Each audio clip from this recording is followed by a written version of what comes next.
The Last of Us. Part 1 and The Last of Us Part 2 are my favorite games of all time. I know that many people didn't like the story of The Last of Us Part 2, but that doesn't bother me at all. Today, I'm going to explain how both The Last of Us games had such a deep impact on me. So, my name is Tanum, and you're watching another video of Movie Mind 17. The Last of Us has an amazing story, but unlike most games, it focuses on its characters, Joel and Ellie, more than its story. This made them two of the most beloved characters in gaming history, and letting us play as Sarah at the very beginning was a genius move. Because of this, when we start playing from Joel's perspective, we already feel connected to Sarah, and we do everything we can to protect her. Even though we only play as Sarah for a few minutes, when she dies, it hits us hard emotionally. The game had just started, and right in our hands, a little girl dies. This gave us an idea of how brutal and emotional this game was going to be, just like real life, which makes us connect with the game even more. Sarah! Baby! Don't do this to me, baby. Don't do this to me, baby. Come on. No. No. No, no, no. Please. Please. Please. Please don't do this. Please.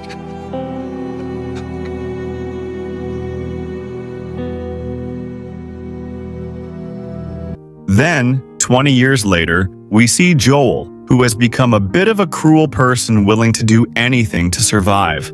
When he meets Ellie, she gives him a little bit of Sarah's vibes. That's why he tries to keep his distance from her, so he doesn't form a connection with her. But we know that later on, he finally starts to trust Ellie, and after that, we see their relationship slowly get stronger. Almost every scene in this game is built around Joel and Ellie, and I think they're the best thing about this game. And the way they go from complete strangers to caring for each other, especially in the world of The Last of Us, is just amazing. Joel, who lost everything in his life, finds a new purpose to live for, and gradually learns to love again. If we talk about the scene where Ellie ran away because she wanted to stay with Joel, not Tommy, that scene was so powerful. Everyone I have cared for has either died or left me. Everyone fucking except for you. And this is where Joel realizes how much they've grown to care for each other. Then, there's the scene where Ellie kills David, and Joel treats her like his own daughter, was just exceptional. It's okay. It's okay. Joel. It's okay. The giraffe scene was also very impactful, showing how far they've come in their journey, from not knowing each other at all to loving each other deeply. That's why I really liked the ending, when Joel decides to kill all the Firefly members to save Ellie, even though he knows a cure could be made from her. The ending shows us that a person can even kill a little girl to save humanity, and at the same time, it also shows that a person can risk all of humanity for the sake of love. And I think you all will agree with me that if we were in Joel's place, we'd have done the same thing. This game teaches us that even if you lose everything in life, love will still find you if you give it another chance. And that's why we connect with this game so deeply. I've never seen a story or characters in any other game that we can connect with so wholeheartedly. Now, let's talk about The Last of Us Part 2. While The Last of Us Part 1 was perfect in itself, and The Last of Us Part 2 lags in some places, but personally, The Last of Us Part 2 had a greater impact on me than The Last of Us Part 1. I think this game was the most emotional and depressing game in gaming history. After playing the first game, Joel had become one of my favorite characters in gaming history. And the way he was killed within the first hour of this game was one of the most depressing, emotional, and angry moments of my life. I've never felt such anger and disgust for any other character as I did for Abby at that moment. I wanted Abby to die an even worse death than the one she gave to Joel. I didn't feel even a little bad about killing any member of the WLF. But then, Ellie gave Nora just as brutal a death as they gave to Joel. After this scene, I started questioning myself. Is this even right? Because Ellie was now changing. She was starting to give a little bit of feel like Abby when Abby killed Joel.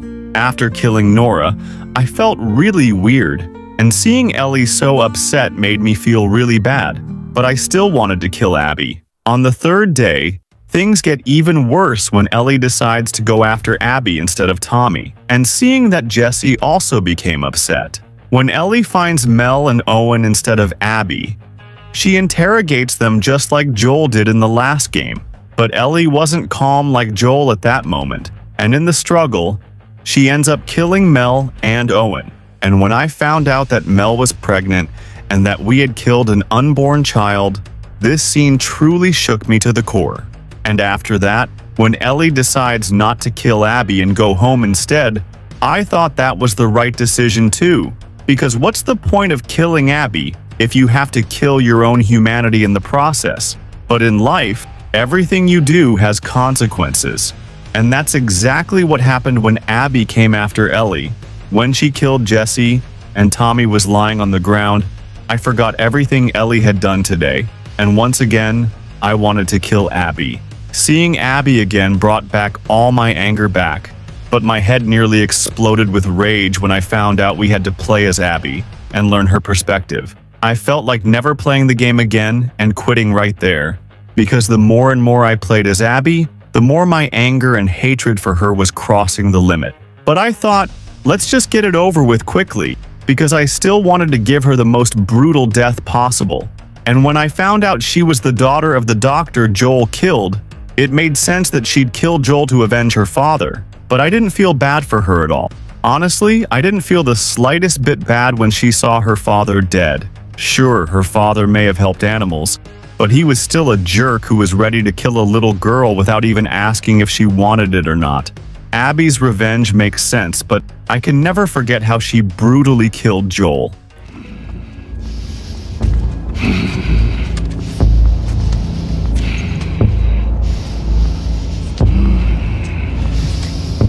You stupid old man. You don't get to rush this. When Abby meets Owen at the aquarium, that scene took me to deep thinking. Owen had killed his own team member to save an enemy because he couldn't kill a weakened, elderly man who had already surrendered. This moment tests all of us. What would we do in this situation? But Abby doesn't get it, and she still remains loyal to the WLF, telling Owen to grow up. That's when Owen gives her a harsh response. Sorry I grew up. You should try it. Oh yeah, how do I do that? Should I go find the people that killed my family? Cut into them? I could torture them until they're crying, you know?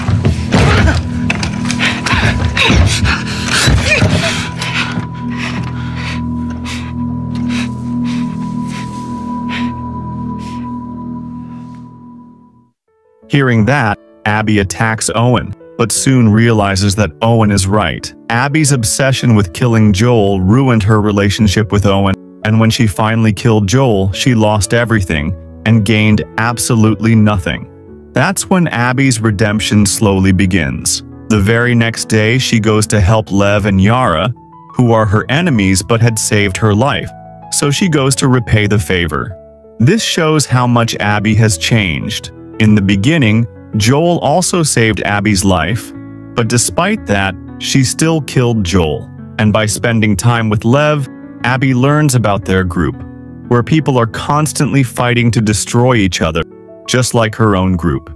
Because of Lev, Abby slowly starts to realize that we're all the same. It doesn't matter where we come from. This kind of conflict between two groups or two countries is something we see in real life too, where because of the influence of a few bad people, everyone starts to hate the other group. And when Abby killed her own people to save Lev and said that to Lev, Oh my god, she's gone. Come on, those were your fucking people. Hey, you're my people. this time I respect Abby a little. It made me question myself because when I was killing WLF members as Ellie, I was totally okay with it, and my hatred for Abby was so intense that I didn't even try to understand her. That doesn't mean Abby was right for killing Joel. No, I'm still with Joel because everything he did was to save Ellie. And on the other hand, Abby's motivation was revenge, and revenge usually ends up harming you more than anyone else. I started feeling bad for all the destruction I had caused as Ellie during those 3 days in Seattle, and I became afraid of what would happen when Ellie and Abby finally faced each other. I think for all of us, the hardest part of the entire game was hurting Ellie. I know, like me, many of you probably put down your controller because you didn't want to harm Ellie, but the story wouldn't move forward if we didn't. And at that moment, Abby almost killed the pregnant Dina. If it weren't for Lev, Abby would have reverted to her old self because we humans can be consumed by the fire of revenge so easily. Abby learns from her past mistakes, and this time she doesn't take revenge for Owen. She spares Ellie and Dina. And then, I was so happy for Ellie when we saw her, Dinah, and JJ living a happy family life on their farmhouse. But life isn't that easy. We can see how deeply Joel's death traumatized Ellie. She developed PTSD and couldn't even sleep properly. That's why, despite Dina's pleas, Ellie went after Abby again. When she saw Abby in that condition, Ellie decided to let her go. But then her mind changed, and she started to fight Abby, where Ellie ended up losing Dina, Jesse, JJ, her life with Dina, and her connection to Joel means her fingers, which she used to play the guitar. But then Ellie realizes that killing Abby won't give her anything.